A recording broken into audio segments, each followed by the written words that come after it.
Lyca production சுபாஷ் கரன் மற்றும் red Jain movies தயாரிப்பில் உலக நாயகன் கமல்ஹாசன் நடிப்பில் பிரம்மாண்ட இயக்குனர் சங்கர் இயக்கத்தில் உருவாகியுள்ள இந்தியன் 2 வரும் ஜூலை 12 முதல் உலகமெங்கும் உங்கள் அபிமான திரையரங்குகளில். டெஸ்டினி இந்த வார்த்தை வந்து கிரிக்கெட் அரங்காக இருந்தாலும் சரி, ஒரு விளையாட்டு அரங்கில் ஒவ்வொரு விளையாட்டு வீரருமே கடினமாக உழைச்சா நிச்சயமாக வந்து வெற்றி உங்களை தேடி வரும் அப்படின்னு சொல்லியிருந்தாங்க. அப்படி பல டெஸ்டினி இந்த வேர்ல்ட் கப்பில் நடந்தது.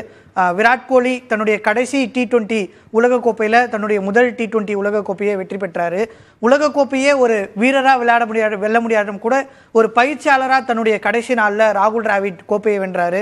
அதே போல் ரோஹித் சர்மா, ஹார்திக் பாண்டியா இடையே எவ்வளவு பிரச்சனை என கூறப்பட்டிருந்தாலும் கூட கடைசி ஓவரை ஹார்திக் பாண்டியா தான் போட வேண்டியது. இப்படி பல டெஸ்டினிகள் ஒன்றா சேர்ந்து அந்த வேர்ல்ட் கப்பை வந்து இந்தியா வெற்றி பெற்றிருக்கிறாங்க. இப்போது ரோஹித் சர்மா, விராட் கோலி ரெண்டு பேருமே ரிட்டையர் ஆகிருக்காங்க. ரெண்டு பேருமே வந்து ஒயிட் பால் அட்லீஸ்ட் ஒரு கடந்த 10 ஆண்டுகளில் ரொம்ப கன்சிஸ்டண்ட்டாக இந்தியன் டீம் நிறைய சீரீஸ் வின் பண்ணுறதுக்கு, ஃபைனல் போகிறதுக்கு காரணம் வந்திருக்காங்க. ஃப்யூச்சரில் அந்த ரோலை வந்து எப்படி இப்போ ஃபில் பண்ணணும்னு நினைக்கிறீங்க? அந்த ஃப்யூச்சரில் ரோலை வந்து ஃபில் பண்ணுறதுக்கு சார் சொல்கிற மாதிரி 1க்கு 10 பிளேயர்ஸ் எல்லாருமே இருக்காங்க. என்னை பொறுத்த வரைக்கும் அந்த ஃப்யூச்சரை ஃபில் பண்ணக்கூடிய பிளேயர்ஸை ஆல்ரெடி ஓரளவுக்கு செட் பண்ணிட்டாங்க. ஜெய்ஸ்வால்னு சொல்லி ஒரு பிளேயர் வந்து இன்றைக்குமே அவர் ஸ்டாண்ட் பையில் இருக்கார். அதுக்கான அவரோட மேட்ச் ப்ரிப்பரேஷன் எந்த அளவுக்கு ஆடுறாரு, என்ன பண்ணிகிட்டு இருக்காரு அப்படின்னு சொல்லிட்டு ஒரு லெஃப்ட் ஹேண்ட் ரைட் ஹேண்ட் காம்பினேஷனுக்காக அவங்க பார்க்குறாங்க. ஜெய்ஸ்வால் ஒன்று, சுப்மன் கில் ஒன்று, இவங்க 2 பேருமே வந்து அந்த பொசிஷன்ஸை எடுப்பாங்க அப்படின்னு சொல்லி தான் வந்து நம்ம நம்பப்படுறோம். 2 பேருமே இந்த ஏர்லி 20s இருக்காங்க. அடுத்த 10 இயர்ஸ்க்கு அவங்க தான் வந்து எடுத்துகிட்டு போகிறதுக்கான வாய்ப்புகள் இருக்குது. அது மட்டும் இல்லை, இவங்க இந்த மாதிரி இருந்தாலுமே நான் ஒரு முக்கியமான ஒரு வீரர் நான் சொல்லணும். ஒரு பட்டிங் தமிழ்நாடு கிரிக்கெட்டர் சாய் சுதர்ஷன். அவரோட டெக்னிக், அவரோட அப்ரோச், அவரோட மென்டல் ஸ்டெபிலிட்டி அவரோட ஏஜுக்கு அதிகமாகவே இருக்குது. அதுதான் வந்து அவரோட சக்ஸஸ் நான் சொல்லுவேன். ஸோ அந்த மாதிரி எடுத்துகிட்டு போயிருந்தாருன்னா அவர் கொஞ்சம் அந்த ஆங்கர் இன்னிங்ஸ் பார்த்தீங்கன்னாக்கா அவர் ஆடக்கூடிய, இப்போது வந்து என்னை பொறுத்த வரைக்கும் சாய் சுதர்ஷனுக்கு இன்னும் வாய்ப்புகள் கிடைக்கும். மேபி அது ஓப்பனர் ஸ்லாட் இல்லாமல் அந்த 1 down 2 downக்கு அந்த ஆங்கரிங் இன்னிங்ஸ்க்கு வந்து வாய்ப்புகள் இருக்கிற மாதிரி நான் யோசிக்கிறேன். பட் இந்த ஓப்பனிங் ஸ்லாட்டை வந்து ஜெய்ஸ்வாலும் சுப்மன் கில்லும் தான் எடுத்துகிட்டு போவாங்க. ஸோ அப்படியே இருந்தாலுமே இந்த விராட் கோலி அண்ட் ரோஹித் சர்மாவோட விஷயங்க அதே அந்த சகாபத்தை வந்து இவங்க அதே மாதிரி அந்த லெகசியை பில்ட் பண்ண முடியுமா, என்ன பண்ணுவாங்களா மாட்டாங்களான்னு சொல்லிட்டு நம்ம பொறுத்து இருந்தால் பார்க்கணும். பட் அதுக்கான ஏன்னா நிறைய பேர் கேட்டாங்க, சச்சின் டெண்டுல்கருக்கு அப்புறம் யார், கங்குலிக்கு அப்புறம் யார், டிராவிடுக்கு அப்புறம் யார், தோனிக்கு அப்புறம் யார் அப்படின்னு.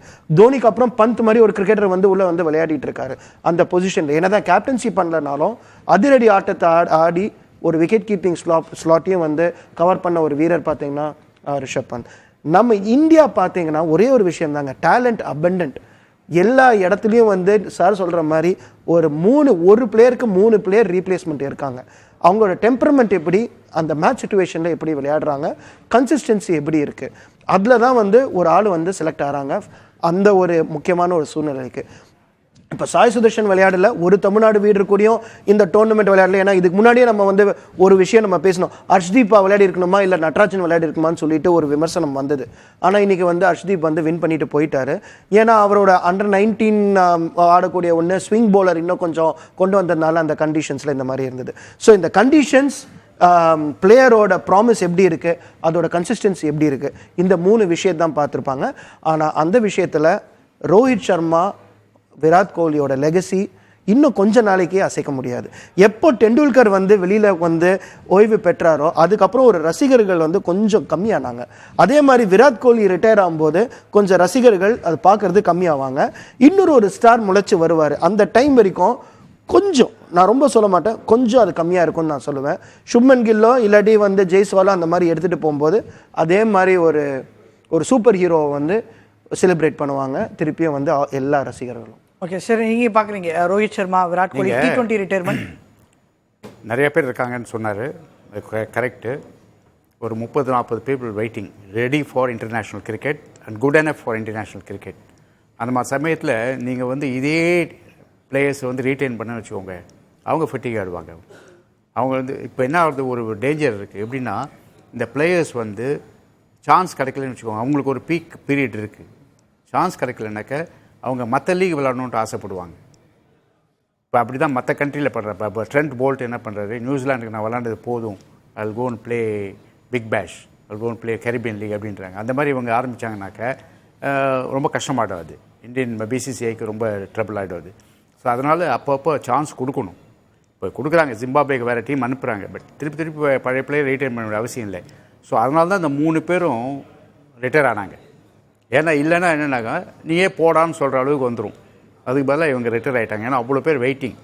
இப்போ வந்து ரோஹித் சர்மான்னு சொன்னார், அது வந்து நிறைய பேர் வெயிட்டிங். ஒரு முக்கியமான ஆள் விட்டுட்டார், Abhishek Sharma. He is a key player now. Our next in the list அவர் தான். They say he is better than Jaiswal, Shubman Gill, everybody. So அதனால் அவர் ஒரு chance. And he will become an all-rounder also. He is a good left-arm spinner also. So அந்த மாதிரி நிறைய talent இருக்குது, அவங்களாம் chance கொடுக்கணும்.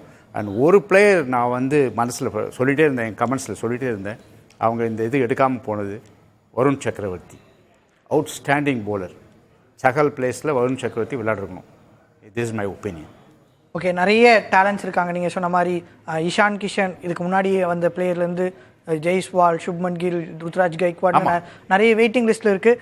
ஒரு கேப்டனாக ரோஹித் சர்மாவுடைய நீங்கள் எவ்வளோ வேல்யூ பண்ணுவீங்க? அவரும் தோனிக்கு ஈக்குவலாக IPL வின் பண்ணியிருக்காரு, இப்போ T20 வேர்ல்ட் கப் வின் பண்ணியிருக்காரு, 2 ICC ட்ராஃபியில் ஒரு மேட்ச் மட்டும் தான் தோற்றுருக்காரு. இல்லை, ரோஹித் சர்மா கேப்டன்சி வந்து கொஸ்டினே கிடையாது. Very good captaincy, very good thinker, planner and accommodative. அதுதான் வெரி இம்பார்ட்டண்ட். பிளேயர்ஸை தட்டி கொடுத்து இது பண்ணி அவரோட பர்சனல் ப்ராப்ளத்துலேருந்து எல்லாத்தையும் சால்வ் பண்ணுறாரு அவர். ஏன்னா இப்போ ராணான்னு ஒரு பிளேயர் வந்து ஏதோ ஹேட் சம் போர்டுக்கு அகேன்ஸ்ட் ஏதோ எழுதுகிற மாதிரி ஒரு பிளான் இருந்தது. அதை ஒன்று இவர் தடுத்து நிறுத்தி அவரெல்லாம் பண்ணக்கூடாதுன்னு சொல்லி அது மாதிரி எல்டர் பிரதர்லி கைடன்ஸ் பண்ணார் அவர். இதெல்லாம் வந்து அவுட் ஆஃப் த வே போய் பண்ணுறாரு அவர். ஸோ ரியலாகவே ஹர்திக் பாண்டியா மேட்டர் ஒன்று பார்த்தா போதும். பேர்னுன்னா அவர் மனசு வச்சா ஹர்திக் பாண்டியா ட்ராப்பே பண்ணியிருக்கலாம். பட் அவர் இன்க்ளூட் பண்ணி அவர் இம்பார்ட்டன்ஸ் கொடுத்து ஃபைனலில் எல்லாம் போட வச்சு நல்லா பண்ணார். So is really good. Rohit Sharma captaincy full marks for him. அதே மாதிரி பேட்டிங்கும் செல்ஃப்லெஸ் கிரிக்கெட் விளையாடுறாரு. அவர் வந்து கண்ட்ரிக்காக அடித்து விளையாடி விக்கெட்டை பறி கொடுத்து போனார் அந்த மாதிரி. அண்ட் சில இன்னிங்ஸ் வந்து 92 அகேன்ஸ்ட் ஆஸ்திரேலியா, கம்பேரிசனே கிடையாது. ஸோ மொத்தத்தில் ரோஹித் சர்மா வந்து full marks for him. Okay Vignesh, இப்போது இந்தியாவை பொறுத்த வரைக்கும் ICC ட்ராஃபியை வின் பண்ணுற லாஸ்ட் தடுக்கிறதா வந்து இந்த team members building too much pressure அவங்க மேலே. இது ஒரு டீம் பர்ஃபார்மன்ஸ் இருக்குது. இது ஒரு வே ஃபார்வர்டாக இருக்கணுமா இந்தியன் கிரிக்கெட் டீமுக்கு? You know perform as a team. நம்ம ஆஸ்திரேலியாவில் பார்த்துருக்கோம், எவ்ரி பிக் பிளேயர். இப்போ ஸ்டீவ் ஸ்மித்தை ட்ராப் பண்ணியிருக்காங்க, ஜோ ரூட்டை இங்கிலாந்து ட்ராப் பண்ணுறாங்க, ஸ்டோக்ஸ் ரிட்டையர் ஆகிறாரு, நோ படி ஆஸ் கொஸ்டின்ஸ். அப்போ இந்தியன் கிரிக்கெட் டீம்லேயும் ஒரு டீமாக பர்ஃபார்ம் பண்ணணுமா? யூனோ நம்பர்ஸ் வந்து இத்தனை செஞ்சுரிஸ் நான் அடிக்கிறேன், இத்தனை 50s நான் அடிக்கிறேன் அப்படின்றத தாண்டி டீம் வின் பண்ணுறதுக்கு அந்த ரோலை ஃபில் பண்ணுற மாதிரி டீமை பில்ட் பண்ணணும்னு நீங்கள் நினைக்கிறீங்களா இந்த ஃபியூச்சர்? அது கட்டாயமாக அதுக்கான ஒரு சிச்சுவேஷன் இருக்கு. நம்ம இவ்வளவு நேரம் இதை பற்றி விமர்சனம் பண்ணுறோன்னா அந்த சக்ஸஸ்னால தான். இப்போ நீங்கள் நினச்சி பாருங்கள், இந்த சக்ஸஸ் வரல அப்படின்னா இப்போ பாகிஸ்தான் நீங்கள் எடுத்துக்கோங்க. பாகிஸ்தான் தான் வந்து ஒரு முக்கியமான ஒரு அணியாக நான் பேசப்படுறேன். கேரி கர்ஸ்டன் வந்து சொல்லியிருக்காரு, பாகிஸ்தானில் வந்து எனக்கு அந்த யூனிட்டி இல்லை அப்படிங்கிறாரு. அதே கேரி கர்ஸ்டன் தான் 2011 நமக்கு வின் பண்ணி கொடுத்தாரு. ஸோ ஒரு பாகிஸ்தான் ஒரு குரூப் ஸ்டேஜ்லேருந்து வெளியில் வரல, இன்னும் அவங்களுக்கு அவ்வளோ ப்ராப்ளம்ஸ் இருக்குது. ஸோ இதில் பார்த்தீங்கன்னா அந்த team unity is very very important. அந்த ஒரு ஃபேக்டர்னால தான் வந்து வின் பண்ணக்கூடிய ஒரு மேட்டர் இருந்தது. ஒரு ரொம்ப சிம்பிளாக ஒரே ஒரு விஷயம், கோலி கேப்டன்சி இருந்தது. இவ்வளோ வருஷம் கோலி தான் வந்து அடுத்த லெகசி எடுத்துகிட்டு போப்பாரு தோனிக்கு அப்புறம் அப்படின்னாங்க. கோலி கேப்டன்சியில் சில விஷயங்கள் கரெக்டாக அமையலை. சார் சொன்ன மாதிரி ரோஹித் சர்மா அதை நல்லா எடுத்துகிட்டு போனார், இவங்களுக்கு கொஞ்சம் ரிலீஃப் கிடச்சிது. ஸோ அப்போ அந்த டீமை தானே முக்கியமாக பார்த்தாங்க. கோலி நீங்கள் தான் கேப்டனாக இருக்கணும்னு சொல்லிட்டு எந்த ஒரு கட்டாயமும் நம்ம பண்ணலைல்ல. ஸோ அந்த மாதிரி ஒரு விஷயம் இருக்கும்போது எப்பப்போ யார் இருக்கணுமோ அந்த ஒரு ஆஸ்பெக்டை அவங்க மட்டும் இல்லை, ஹோல் மேனேஜ்மெண்ட் எடுத்து அதை கரெக்டாக டிசைட் பண்ணணும். யுனானிமஸ் சாய்ஸாக இருக்கணும். என்னை பொறுத்த வரைக்கும் ஸ்டீவன் ஸ்மித் வெளியில் போகிறாரா, ஏன்னா அதுக்கான ரீப்ளேஸ்மெண்ட் பிளேயர்ஸ் உள்ளே இருக்காங்க. நீங்கள் பாருங்கள், மார்க்கஸ் ஸ்டாய்னிஸ் மிடில் ஆர்டர், அந்த ஸ்லாட்டில் மார்க்கஸ் ஸ்டாய்னிஸ் வராரு. எனக்கு இன்னொரு ஒரு ஆச்சரியமான ஒரு விஷயம் என்ன இருந்ததுன்னா, மிச்சல் மார்ஷை கேப்டன் பண்ண வச்சாங்க. அவங்க எக்ஸ்பெரிமெண்ட் பண்ணுறதுக்கு ரெடியாக இருக்காங்க. நான் வந்து ஒரே ஃபார்மேட்டில் ஒரே மாதிரி ஆளை நான் எடுத்து விளையாடணும்னு சொல்லிட்டு ஆஸ்திரேலியா யோசிக்கவே இல்லை. நிறைய பேர் அந்த டவுன்ஃபாலுக்கு காரணமாக சொல்லலாம். எப்போ பேட் கமின்ஸை வந்து நம்ம வந்து கேப்டன்சியில் எடுத்தோமோ அன்றைக்கே காலி ஆயிடுச்சுன்னு சொல்லிட்டு ஒரு விமர்சனம் போயிட்டுருக்கு. But Australia is ready to take the risk. நான் அடுத்த ஆள் நான் எடுத்துகிட்டு போயிட்டுருக்கேன். அப்படின்னு இருக்கும்போது ஒரு வெற்றி பயணத்துக்கு இது ரொம்ப ரொம்ப முக்கியமான ஒரு விஷயம். ஒரு கரெக்டாக அதை எடுத்துகிட்டு போனோம். ஒரே ஃபார்மேட் ஒரே ஆளுகளை வச்சு விளையாடுறதுங்கிறது அது வந்து இது பண்ண முடியாது. இந்தியா பொறுத்த வரைக்கும் அந்த சூப்பர் ஹீரோ கான்செப்ட், ஏன்னா நம்ம கிட்ட விளையாடக்கூடிய ஒரு மெயின் ஸ்போர்ட் என்னதுன்னா கிரிக்கெட் தான். அதுக்கான ரசிகர்கள் அவ்வளோ பேர் இருக்காங்க.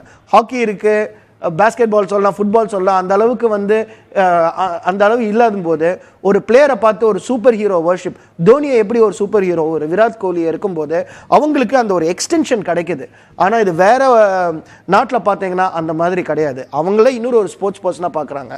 ஸோ அவங்க வெளியில் வரதுக்கான சான்சஸ் வந்து ரொம்ப ஈஸியாக இருக்குது. இதே விராட் கோலி முன்னாடியே வெளியில் வரணும்னு நினச்சாங்கன்னா 4 பேர் பிடிச்சு போடுறதுக்கு இருக்காங்க. அந்த ஒரு ரீசன்னால தான் அவங்களால அந்த எக்ஸிட் வந்து இன்னும் ஈஸியாக கொடுக்க முடியலன்னு சொல்லி நான் நினைக்கிறேன். சார் கரெக்டாக சொன்னார். இந்தியாவில் வந்து ஹீரோஸ் வந்து ஓவர் ஸ்டே பண்ணுவாங்க எப்போவுமே, எக்ஸப்ட் கவாஸ்கர் அண்ட் ராகுல் டிராவிட். இவங்க 2 பேர் தான் கரெக்ட் டைட்டில் ரிட்டர் ஆனாங்க. மற்றது எல்லாம் ஓவர் ஸ்டே. நீங்கள் ரைட் ஃப்ரம் கபில் தேவ் 2 வருஷம் 3 வருஷம் ஓவர் ஸ்டே பண்ணியிருக்காங்க. ஸோ அது ஒரு பெரிய தப்பு. அது காரணம் வந்து பப்ளிக் தான், காட் மாதிரி நினச்சிக்கிறாங்க கிரிக்கெட்டர்ஸு. அதனால் என்ன ஆகுது, அவங்க வந்து பர்ஃபார்ம் பண்ணாட்டா கூட அவங்கள ட்ராப் பண்ண முடியாமல் இருக்காங்க செலக்டர்ஸ். அந்த மாதிரி ஒரு ஃபீலிங் இருக்குது. ஏன்னா பப்ளிக்கு இப்போ கோலி ட்ராப் பண்ண முடியாது, ஏன்னாக்கா மைலேஜ் கம்மியாகிடும். ஸோ இதெல்லாம் வந்து ரீசன்ஸ். அதான் ஆஸ்திரேலியாவுக்கும் இந்தியாவுக்கும் வித்தியாசம். அது ஆஸ்திரேலியாவில் வந்து நீங்கள் 2-3 மேட்ச் பர்ஃபார்ம் பண்ணலனாக்கா யாராக இருந்தாலும் தூக்கிடுவாங்க, அடுத்த ஆள் ரெடி அப்படின்னு. அதே மாதிரி அப்போ தான் வந்து அதர் பிளேயர்ஸ்க்கு சான்ஸும் கிடைக்கும். That is very important. Other players chance கொடுக்கலனாக்க, அதுவும் அவங்க பீக்கில் யங்கில் ஃபார்மில் இருக்கும்போது கொடுக்கலனாக்க வேஸ்ட் ஆகிடும் டேலண்ட். லைக்கா புரொடக்ஷன் சுபாஷ் கரன் மற்றும் ரெட் ஜெயின் மூவிஸ் தயாரிப்பில் உலக நாயகன் கமல்ஹாசன் நடிப்பில் பிரம்மாண்ட இயக்குனர் சங்கர் இயக்கத்தில் உருவாகியுள்ள இந்தியன் 2 வரும் ஜூலை 12 முதல் உலகமெங்கும் உங்கள் அபிமான திரையரங்குகளில்.